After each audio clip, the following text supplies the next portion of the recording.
Akkam jirtu kabajamtoota hordoftoota Birraa Barii Miidiyaa kun qophii gungumaati. Qophii gungumaa keenya har'aatiin haala yeroo Oromiyaa irratti yaadolee garaagaraa qabannee irratti mari'achuudhaaf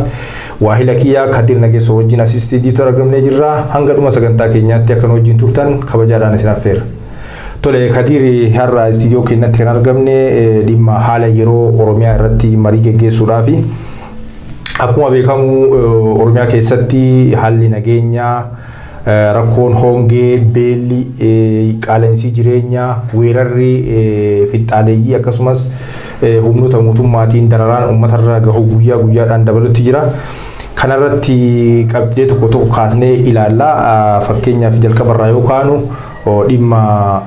nageenyaa irraa yoo kaanu yeroo baay'ee beekamtii miidiyaalee idil addunyaa kan argatanii yeroo baay'ee hafarfaman kan kaaba Itoophiyaa kana waraana TPLF fi mootummaa Itoophiyaa wajjin wal waraansa taasifamu kanatu dhaadheeffama. Haa ta'u malee waraanni guddaan kan gaggeeffamaa jiru Oromiyaa keessatti jechuudha. Yeroo dheeraadhaaf akkuma beekamu erga Abiyyi aangoo qabatee as maqaa shanee jedhutti moggaasuudhaan waraana adda bilisummaa Oromoo sababa godhachuudhaan uummata nagahaa waggaa 3 oliif keessaa lixa Oromiyaatitti mootummaan haleellaa diroonii dabalatee jechuudha. Haleellaa garaagaraa uummata irratti raawwachuudhaan uummata dararaa turee jira. Wanti sun haga ammaallee hin dhaabbanne guutuu Oromiyaa keessatti bakkee waraanni bilisummaa Oromoo keessa socho'u keessatti uummanni yeroo ammaa kana tasgabbii hin qabu. Buqqaatii hamatu jira. Buqqaatii kana wajjin wal qabatee beelli hamaan mudatee jira. Rakkoo gargaarsa namoomaa garaagaraas bakkii hin dhaqqabin baay'een jira. Kanarratti mee maal tajaajillee akka nama tokkootitti dhimma kanarraa mee kaasnee haa mari'annu maaltu jira mee akka Oromiyaatitti wanta jiru irratti. Eeyyan Hussein Galatoomi rakkoon rakkoodha beelli beelaa rakkoon nageenyaa kan tanaan dura hayyoonni Oromoo beektonni Oromoo karaan kun rakkoo fida jechaa iyyaa yookaan immoo irraa dubbachaa turan hammaachaa daranuu deemaa ture jira. Kanaaf nageenyi furmaata waa hundaati jedhamee osoo dubbatamaa jiru mootummaan nagaa kana diduudhaan karaa waraanaatiin lolatti fuulleffachuun uummata keenya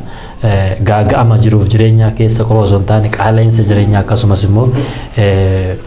beela amma beelli rakkoon isaa guddaan bu'uurri nageenya dhabuudha. Nageenyi dhabamuun kun immoo rakkoo beelaatiif uummata keenya saaxilee keessattuu naannoo Oromiyaatti godinaalee garaagaraa keessatti Oromiyaan ji'oota hedduuf osoo addan citin rakkoon hongeedha hammaachuun beelli hamaan qaala'insi jireenyaatiin wal qabatee waan gammaatti wanti deemaa jiru rakkoodhuma nageenyaa kan mootummaan nagaa diduudhaan lola filatee itti seenee ni ta'a jedhee kanatu na baasa jechuudhaan mata jabinaan osoo lammii isa filatte yookaan immoo lammii isa akka mootummaatti ilaaluuf gara nyaattoo tokkoon maletti beelli osoo ijaan argu xiyyeeffannaadhaan balaa biraa uummata irratti dabalee lubbuu namoota gaaga'ama hamaa keessa seensisaati jira. Kun immoo uummata keenya waa hedduuf rakkoo nageenyaa qofa osoo hin taane beelaaf even tasgabbiidhumaaf uummanni akka hin jiraanne qorqalbii uummataatittuyyu waan biraa uumee jira. Sirriidha Hussein. Hedduu galatoomee waan dhimmi nageenyaa kun dhimma waa hunda dursa xiyyeeffannaa argachuu qabudha. Mootummaan biyya tokko dursa osoo gama misoomaa tajaajila bu'uuraalee misoomaa garaagaraa fi akkasumas waan uummata tokkoof gochuu qabu dursa wanti ijoon nageenya uummanni nagahaan bahee yoo galee daldalachuu danda'a. Nagahaan yoo nageenyi jiraate qotatee daldalatee tikfatee bulaanis horsiisee bulaanillee nagahaan bahee galee jiraachuu danda'a. Akkuma kaasne Itoophiyaa keessatti erga keessaa'uu Abiyyi aangoo qabatee as jechuudha haalli jijjiiramni eegamaa ture. Jijjiiramni sun immoo kallattii faallaan kan as bahee fi wal waraansa hedduu keessa kan seenan akkuma tu kaaste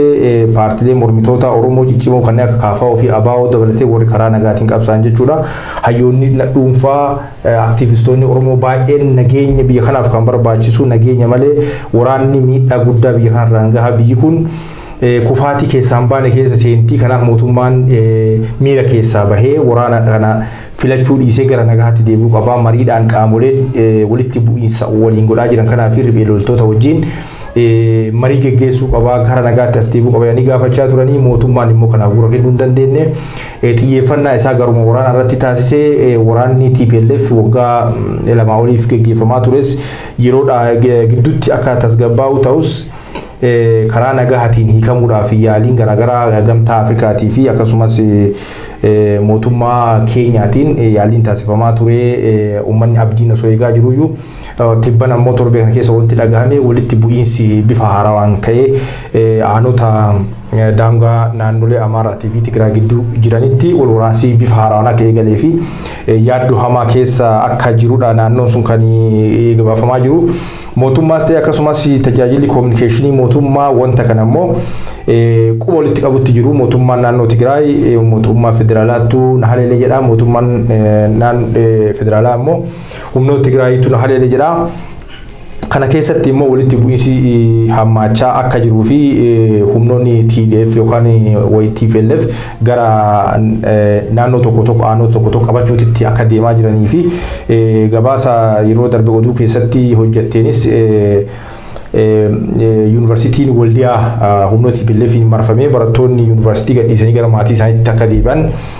bulchiinsi yuunivarsiitichaas kallattii kaa'uu isaa gabaasa keenya darbirraa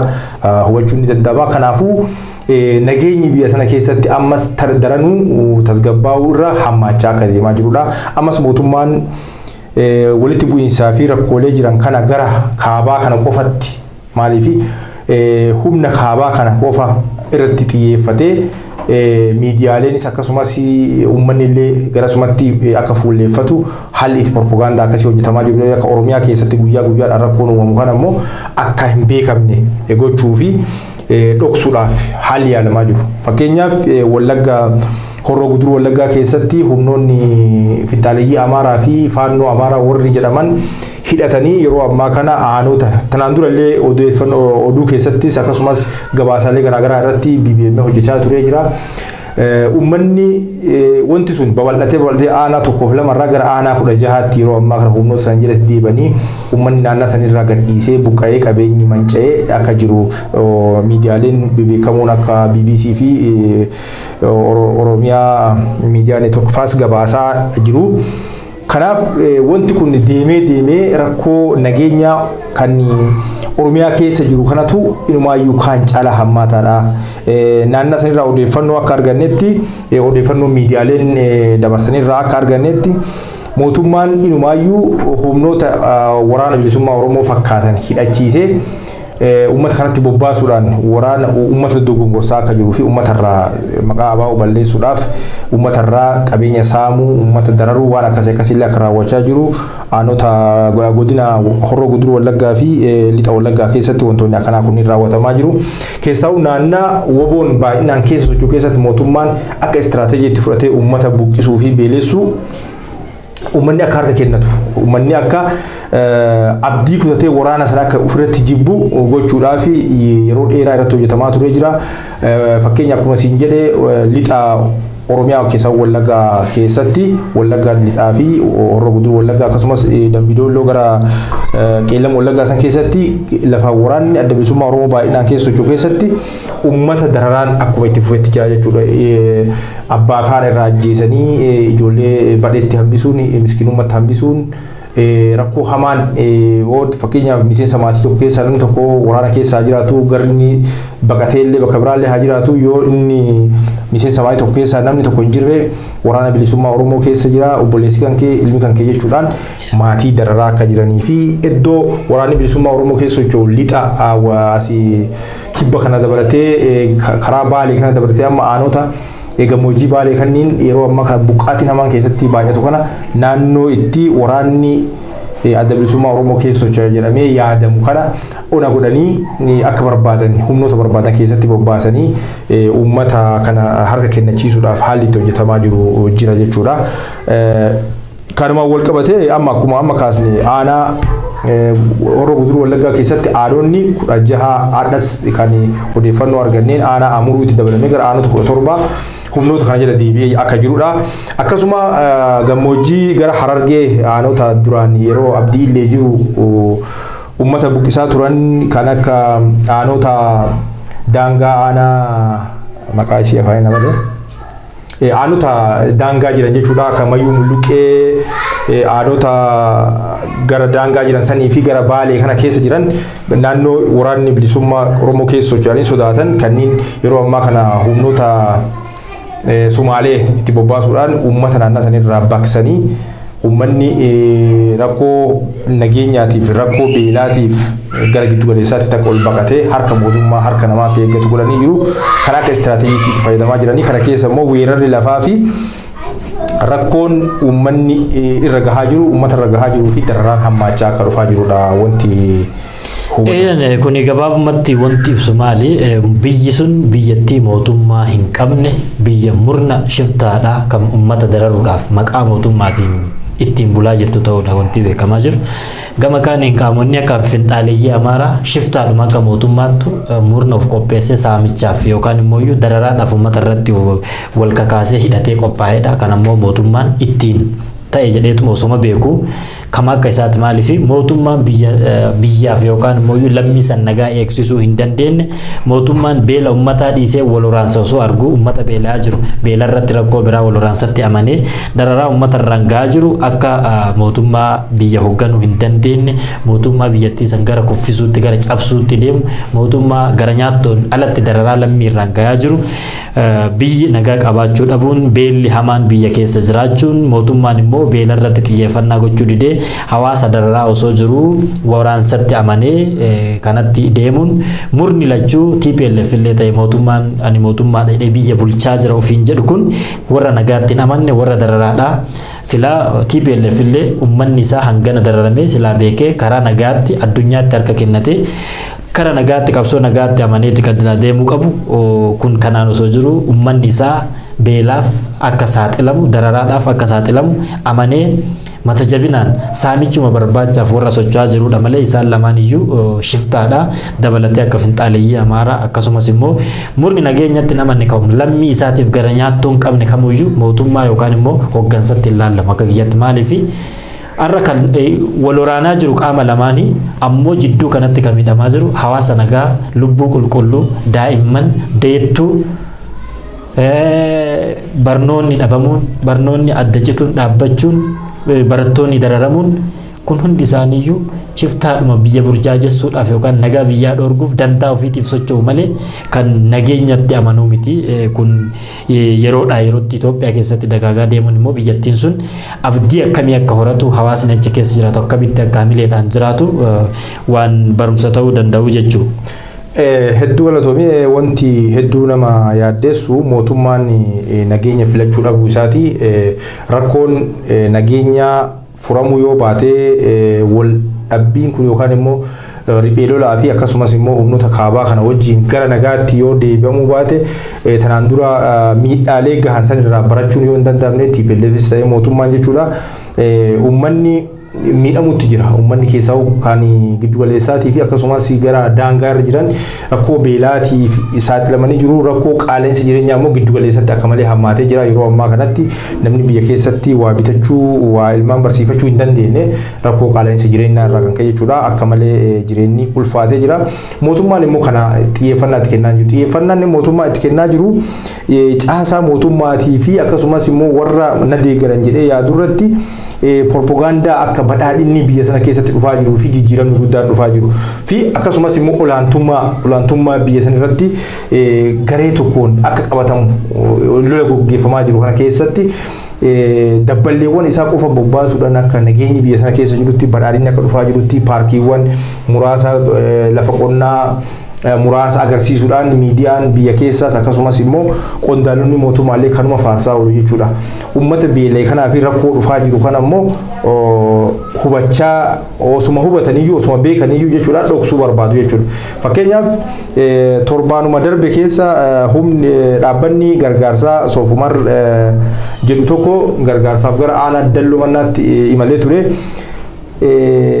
Bulchiinsi aanaa Dalloomanaa gargaarsa ijoolleen qabatanii deemaa jiraniin kana dhoorkee akka isaan gadi hin dabarre dhoorkee hidhee ture karatti qabee jiru. Kana maaliif akkas godhu tanaan durallee karaa fuula sooshaal miidiyaa koominikeeshinii keessaa aanota baalee kanneen irratti beelli odeeffamaa jiru kun akka hin jirree fi soba akka ta'e uummata nagaa uummata hin beelofne maqaa balleessaa jiru aanaa kennaa fi godina keenya maqaa balleessaa jiru jechuudhaan dabballoonni baay'een waan kana dura dhaabbachaa turan jechuudha yeroo itti uummanni keenya miidhamaa jira jedhee yeroo itti namni sooshaal miidiyaa fi miidiyaaleen garaagaraa kan siyaasa irraa bilisa ta'an yeroo gabaasanitti waan kana qeeqaa turan waan kana immoo qabatamaan immoo yeroo gargaarsi kun gara naannoo sanaatti deemu dura dhaabbachuu karaa isaaniitiin malee karaa qaamni tokko gargaaruu kan dandeenye gufuu itti ta'u wantoonni akkanaa kunniin maalirraa madda mootummaan badhaadhina malee guddinatu jira malee rakkoon akka hin jirre dabballoota isaa karaa siyaasaatiin obaasee jiraachuu isaatii fi itti fe'ee akka jiru kan agarsiisu jechuudha. Rakkoo jiruu fi uummanni qaamni kamiyyuu haa birmatuu fi namni dhuunfaas haa ta'u dhaabbannis yeroo birmatuuf silaa gammachuudhaan naannoo sanaafis yookaan godina sanaafillee namoota sana yoo waan dandaniin deeggaranii nageenyi isaanii eegamee akka bakka sana gahanii gargaarsa sana bakka sanaan godhuu osoo qabanuu eessa deemtanii isin waraana bilisummaa Oromootiif nyaata geessitu waan maqaan jirre itti baasanii karaatti dararaa turan ammallee gargaarsi sun bakkee hundaa kan geenne fakkeenyaaf Harargee keessa asii Boorana keessa ammas bakki yeroodhaaf yaadatamanii achi booda immoo dagataman baay'eetu jiru kan beelanii isaaniif rabbi isaanii qofa walitti beeku jechuudha. Kanaaf mootummaan beeluma jiru kanayyuu qaala'insa jireenyaa jiru kanayyuu osoma arguu akkan argine ta'ee badhaadhina faarsutti jira jechuudha. Akkuma wayyaanni waggaa 27 Ihaadig jechuun guddinaa fi tiraansfoormeeshinii osuma jedhan osuma faarsan piroojeektii tokkoof lama agarsiisaa qamadii qotee bulaa nama lamaaf sadii kan roobni uumamaa tolchee fi jedhe suuraa kaasanii miidiyaadhaan hafarsaa akka biyyi guddattetti haga sadarkaa itti dhaabbilee idil addunyaa gurguddaa irratti gowwoomsaa ture jechuudha. Mallas Zeenaawii Piraayim Ministeerii yeroo sanaa jechuudha. Ammas wanti hojjetamaa jiru wanta akkasiiti. Dabalataan immoo kan barbaadamu olaantummaa walirratti ilaallachuu kaleessa TPLF nu dhiittee nu bulchaa turtee nu ergachaa turtee har'a ammoo nuti isaan jalaa baanee maaliif isaan harkan kennachiifnu xiqqii akkasii keessa seenuudhaan yeroo ammaa kana rakkoon kun akka babal'atu gochaa jiru kun immoo waraana adda bilisummaa Oromoo wajjin kana jibbansa dhiibbaa yookaan immoo jibbansa qollifannaa aangootii fi akkasumas immoo ideolojii warra habashootaa kan kaleessa sirna Minilikfaa isa kana Oromoon deebi'ee aangootti qabatee yoo jedhe biyya tana ni diiga biyya tana ni balleessa Oromiyaa ni fottoksa jedhanii waan sodaataniif ideolojii isaan achi itti as fe'an sana qabatanii immoo yeroo ammaa kanas wanti dabballeen aangoora jirtu hojjechaa jirtullee waanuma kana wanti nama gaddisiisu garuu hooggantoonni naannoo Oromiyaas ta'ee akkasumas qondaalonni sadarkaa federaalaatti jiran yeroo ammaa kanatti daangaan Oromiyaa bakkee hundaan yeroo itti saamamee weeraramee harka diinaa galetti yeroo uummanni gara miiliyoona 17tti dhiyaatu beelaan rakkachaa jiru kanatti waa'ee badhaadhinaa faarsuun baay'ee kan nama qaanessuu fi seeraan illee bor kan nama gaafachiisu ta'uu isaa namatti agarsiisa jechuudha. Tole qabxii keenya har'a mariidhaaf irratti dhiyeeffame haala yeroo irratti mariidhaaf dhiyeessine gara goolabaatti finnee jirra. Gabaabumatti uummanni keenya kan biyya keessa jirus kan biyya alaa jirus rakkoo kana hubachuun dirqama. Yeroo ammaa kanatti mootummaan Itoophiyaa dibbee waraanaa rukutuu malee nageenya biyya sanaa tasgabbeessuu fi gara marii araaraatti dhufuudhaaf fedhii akka hin qabne biyya sana gara sadarkaa kufaatii ol deebitee biyyi sun akka biyyaatti dhaabachuu hin dandeenye geessaa akka jiruu fi yeroo ammaa kana namni miiliyoona 20 ol rakkoo beelaatiif saaxilamee akkasumas buqqaatii hamaa keessa naannoo duraan qubaturraa buqqa'ee yeroo ammaa kanatti gara giddugaleessaa fi iddoo garaagaraatitti bakka qubatuu fi nyaata dhugaatii fi tajaajila fayyaa garaagaraa dhabee rakkachaa akka jiruu fi isa kana immoo hawaasni keenya kan idil addunyaa bakkee garaagaraa jiru waldaaleen hawaasaa uummanni keenya akkuma duraan beeku gurmaa'ee uummata kana bira dhaabbachuu qaba. Beela kana uummata beelaan miidhamaa jiru kana tumsuu qabaa ergaa jedhu dabarsuu barbaada. Wanti dhumarratti dabaltoo jiraatetti dabaliiti sagantaa keenya har'aa kanumaan goolabna. Eeyyan hawaasni keenya akkuma kaleessatti hirkoo walii ta'aa ture akkuma kaleessa wal cinaa dhaabbachaa turetti beelli beellama namaaf hin kennu rakkoon rakkoodha. Kanaaf hawaasni keenya Oromoon keessattuu kaleessallee deeggarsa mootummaatii fi deeggarsa dhaabbilee garaagaraa caalaa Oromoon ufumaa dhaabbilee solii ta'ee ufumaa akka mootummaattis wal cinaa dhaabbatee wal gargaaraa wal irkifachaa waliif dhukkubsachaati kanarra ga'e ammas hawaasni keenya godinaalee Oromiyaa garaagaraa Baalee Harargee iddoowwan garaagaraatti rakkoo hamaadhaaf saaxilamaa jiran hawaasuma kana qabu waan ta'eef hawaasni keenya idil addunyaa bakka hunda jirtan kan sagalee keenya dhaggeettan kammoo waamicha obboleeyyan keenya namoota garaagaraa dhaabbilee garaagaraa hawaasa kana cinaa dhaabbachaa jiranitti makamtanii isaanii wajjiniin hawaasa keenya cinaa akka dhaabbattan nuti asumaan dhaamsa keenya isiniif dabarsinaa ummanni keenya wal malee waan biraan qabnu hawaasa keenya cinaa haa dhaabbannu bakka jirtanii hanga dandeenyuun kan jedhu ergaadha nuti isinitti dhaammannuudha. Tole sagantaa keenya haala yeroo Oromiyaa irratti bifa gungumaatiin isin dhiyeessine kanumaan goolabna qophiilee BBM biroo wajjin turtii akka qabaattan isin affeerra turtii gaarii.